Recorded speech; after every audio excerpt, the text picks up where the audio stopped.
Can Kamala Harris win according to the 13 keys for predicting presidential elections? This is Kotow, and let's talk some politics. With President Biden's withdrawal and the presumptive nomination of Vice President Kamala Harris as the Democratic nominee for president, it is necessary to update my preliminary rating for the election using Dr. Allan Lichtman's 13 keys. Once again, these are my own subjective judgments, attempting to apply Dr. Lichtman's methodology to the current presidential race. Previously, I rated President Biden's keys as 5 negative, 4 positive, and 4 too early to tell, meaning at that time he had maintained less than 6 negative and tentatively should win the election. However, he would need to run the table on the 4 too early to tell keys to actually win. With the changing candidate, I will go through each key and attempt to determine if there has been any shift from my previous evaluation. Key 1. Incumbent Party Mandate. After the midterm elections, the incumbent party holds more seats in the U.S. House of Representatives than it did after the previous midterm elections. There is no change here and it remains negative. Current score, 1 negative. Key 2. Nomination Contest. There is no serious contest for the incumbent party nomination. Although there was some speculation of there being an open convention, the speed and completeness of the Harris campaign securing support from both state delegations and party luminaries turns this key in her favor. As such, there is no change. Current score, 1 negative, 1 positive. Key 3. Incumbency. The incumbent party candidate is the sitting president. Unless President Biden resigns, Kamala Harris does not gain this key. This is the first change going from a positive to a negative rating. Current score, 2 negative, 1 positive. Key 4. Third party. There is no significant third party or independent campaign.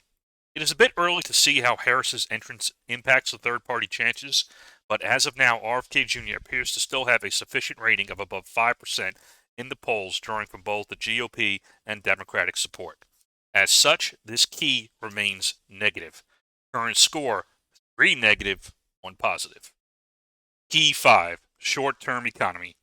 The economy is not in recession during the election campaign.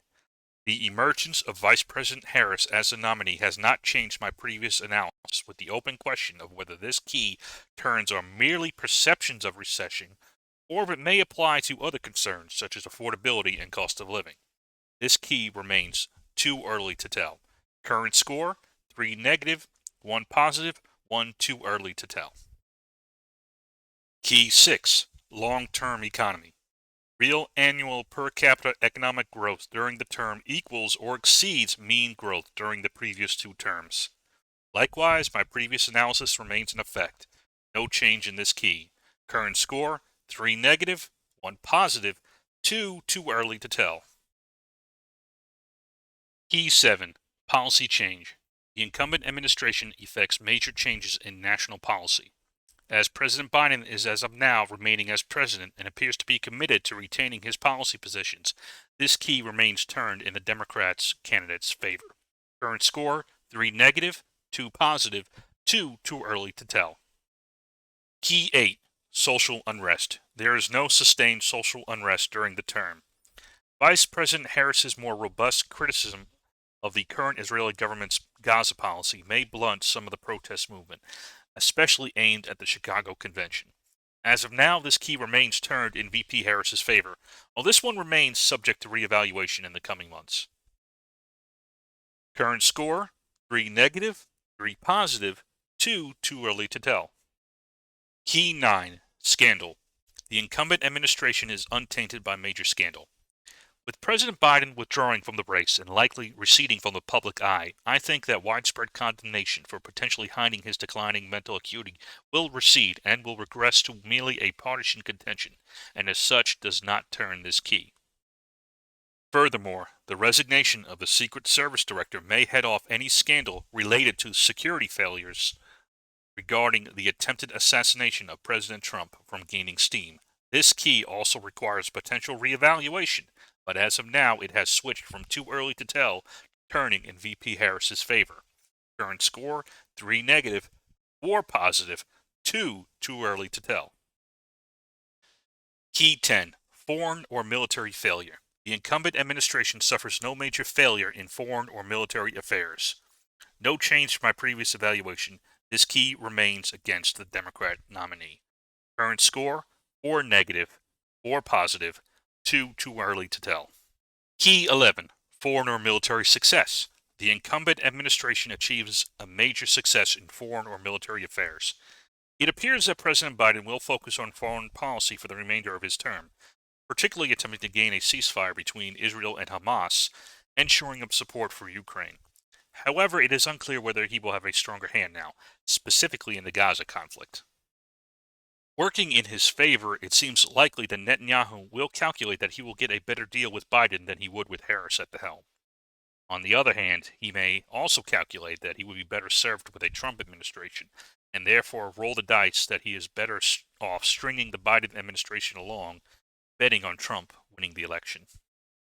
We'll have to wait and see how the negotiations fare, but as of now, this key remains turned against the Democrats.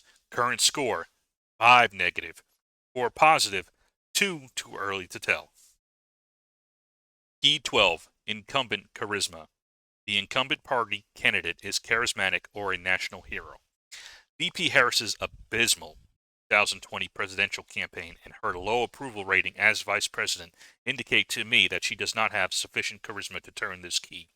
It remains turned against the Democrats. Current score, 6 negative, 4 positive, 2 too early to tell. Key 13, Challenger Charisma. The challenging party candidate is not charismatic or a national hero. I had thought that Trump's reaction in the aftermath of the attempt on his life may have changed this key. However, his recent public performances, especially his convention address, have been much of the same demeanor, and there has not been significant movement in his approval ratings. As such, I move this key from too early to tell to positive for the Democrats. The final score is 6 negative, 5 positive, 2 too early to tell. According to my application of the 13 keys, Vice President Harris will lose the race against President Trump. I agree with Dr. Lichtman that the best course of action for the Democrats' chances is for President Biden to resign in favor of VP Harris assuming the presidency, immediately turning the incumbent key in her favor. This would immediately switch the keys to 5 negative, 6 positive, 2 too early to tell, and place her on firmer footing. Incumbency has numerous benefits and would instantly boost her prestige. However, if this occurs, it still requires both economy keys turning in her favor, which is far from guaranteed.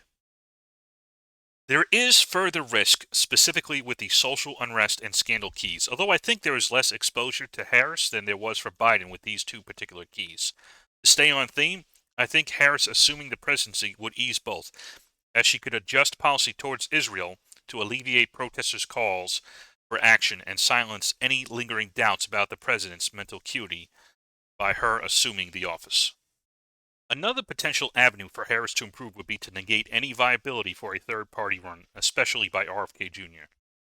If she can separate herself from the highly negative views associated with the choice between Presidents Trump and Biden, which has driven a good amount of RFK's support, it may be possible to get him below 5% of the vote total and turn this key in the Democrats' favor.